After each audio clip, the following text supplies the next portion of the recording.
Think they can win the battle against sexual temptation using nothing but willpower, but that is exactly why they keep failing.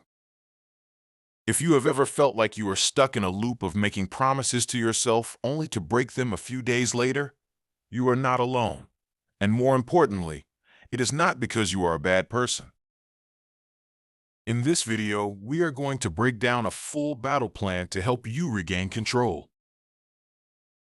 We're going to look at why your brain reacts the way it does, how to set up your environment so you do not even have to use willpower, and the specific rules you can start using today to protect your peace of mind. By the end of this, you will have a clear path to move from feeling guilty to feeling powerful. There is a specific technique called the 3-second rule that we will get to in a bit, and it might just be the most important thing you learn today. You have to start by realizing that sexual temptation is a universal human experience. It does not mean you are broken or weird. It is a biological drive that is wired into us. But the problem is when that drive starts to run the show instead of you. Think of it like a fire. In a fireplace, a fire is great. It keeps the house warm and cozy. But when that fire jumps out of the fireplace and onto the rug, the whole house is in danger. Winning this war is not about putting the fire out forever. It is about getting it back into the fireplace where it belongs.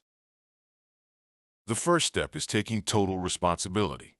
It is easy to blame the internet, or the way people dress, or how stressed work is. While those things play a part, you are the one in the driver's seat. When you stop saying, "I could not help it," and start saying, "I made a choice that I want to change," you actually gain power. You cannot change something that you think is just happening to you. You can only change something that you own. Let's talk about where the real fight happens. It is not in the bedroom or on your phone screen. The fight happens in your mind, long before you ever take an action. Every single thing we do starts as a tiny thought. If you let that thought sit there and grow, it becomes a fantasy. If you let the fantasy stay, it becomes a plan. If you let the plan stay, it becomes an action. The goal is to stop the train before it leaves the station. This brings us to that 3-second rule I mentioned. When a tempting thought pops into your head, or you see something that triggers you, you have exactly 3 seconds to look away or change the subject in your mind. If you look for 1 second, that's just a mistake or a natural reaction. If you look for 2 seconds, you are curious. If you look for 3 seconds, you have started to entertain it. By the 3rd second, your brain starts releasing chemicals that make it much harder to stop. You have to train yourself to flick that thought away like a bug on your arm the moment you feel it land. But to do that, you have to know why you are tempted in the first place. Most of us are not actually looking for sex or images. We're looking for an escape. There is a great tool called Chow.pay. It stands for hungry, angry, lonely, and tired. Next time you feel a strong urge to do something you know you will regret, ask yourself, am I actually horny? Or am I just hungry? Am I lonely? Am I just really tired from a long day? Usually we use temptation to numb a bad feeling. If you can identify that you are just lonely, you can call a friend instead of clicking a link. If you are tired, you can go to sleep. Now, let's get practical. You cannot win a war if you are living in the middle of the enemy's camp. You have to audit your environment. If you're trying to stop eating junk food, you don't leave a box of cookies on your nightstand. So, why do we leave our phones next to our beds at night?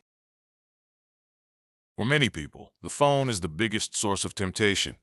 A simple rule, like no phones in the bedroom, can change your life. It sounds small, but it removes the easiest path to failure. You should also look at your digital boundaries. We spend so much time scrolling. And let's be honest, social media is designed to show you things that grab your attention, often in a sexual way. If there are certain accounts you follow that always lead you down a bad path, unfollow them. If there are apps that you only use for the wrong reasons, delete them. You are not missing out on anything important if those things are costing you your peace of mind and your character. Another huge part of the battle is routine. Temptation loves a vacuum. If you have 5 hours of nothing time on a Tuesday night, you are much more likely to fall into old habits. Boredom is the playground of temptation. You need to fill your life with things that actually matter. Start a hobby, join a gym, read a book that challenges you, or spend time with people who make you want to be better. When you are busy building a life you are proud of, you have less time to throw it away for a few minutes of pleasure. However, you cannot do this alone. This is the part that most people hate because it involves being vulnerable. Secrecy is like fertilizer for temptation. It grows in the dark. When you keep your struggle a secret, it feels huge and scary. But when you bring it into the light by telling someone you trust, it loses its power. This is why having an accountability partner is so important. This is not just a person you text once a week to say I'm good. This is someone you can be radically honest with. Someone you can call when you're feeling weak. When you choose this person, make sure it is someone who actually cares about your growth and won't just tell you what you want to hear.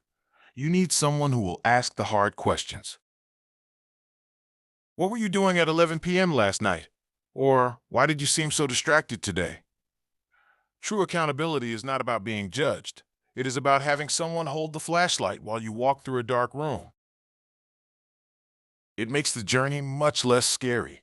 We also need to talk about the spiritual and emotional side of this.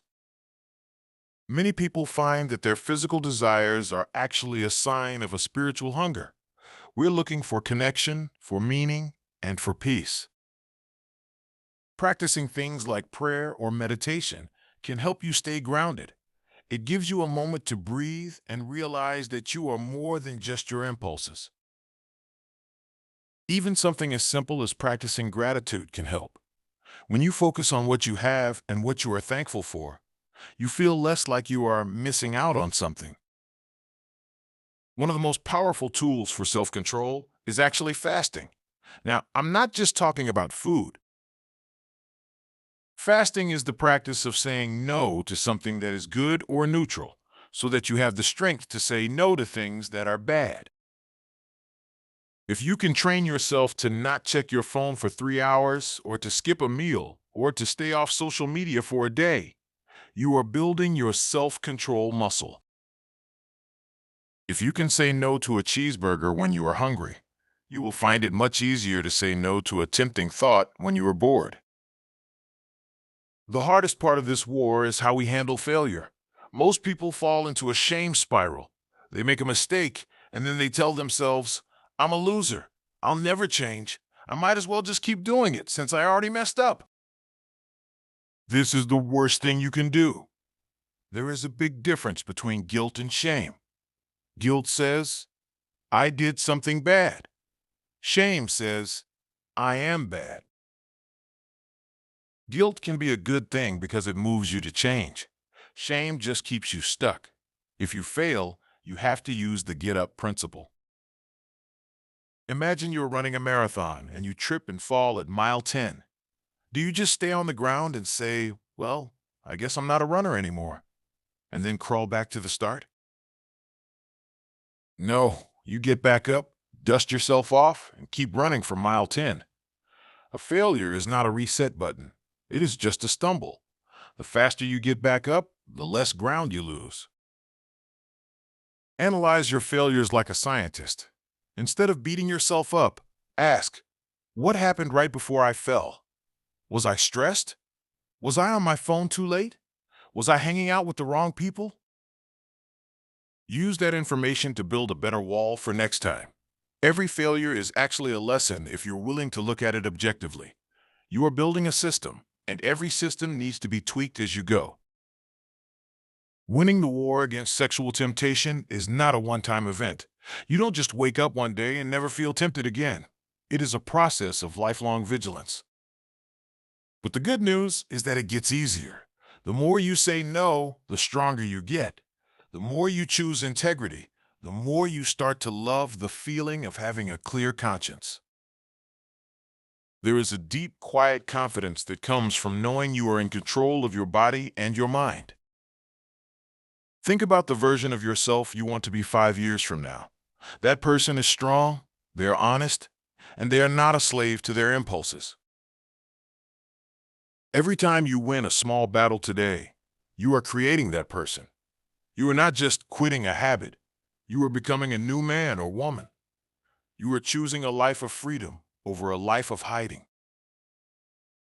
Don't worry about the next 6 months or the next year. Just focus on winning the battle for today. Can you stay strong for the next 24 hours? Can you make it to the end of the day without looking at that website or following that thought? If you can win today, you can win tomorrow. Take it one day at a time, one choice at a time. You have the tools, you have the plan, and you have the strength to do this. It won't be easy, but I promise you, it will be worth it. If you found this helpful and want to see how to build more discipline in other areas of your life, subscribe to the channel for daily videos.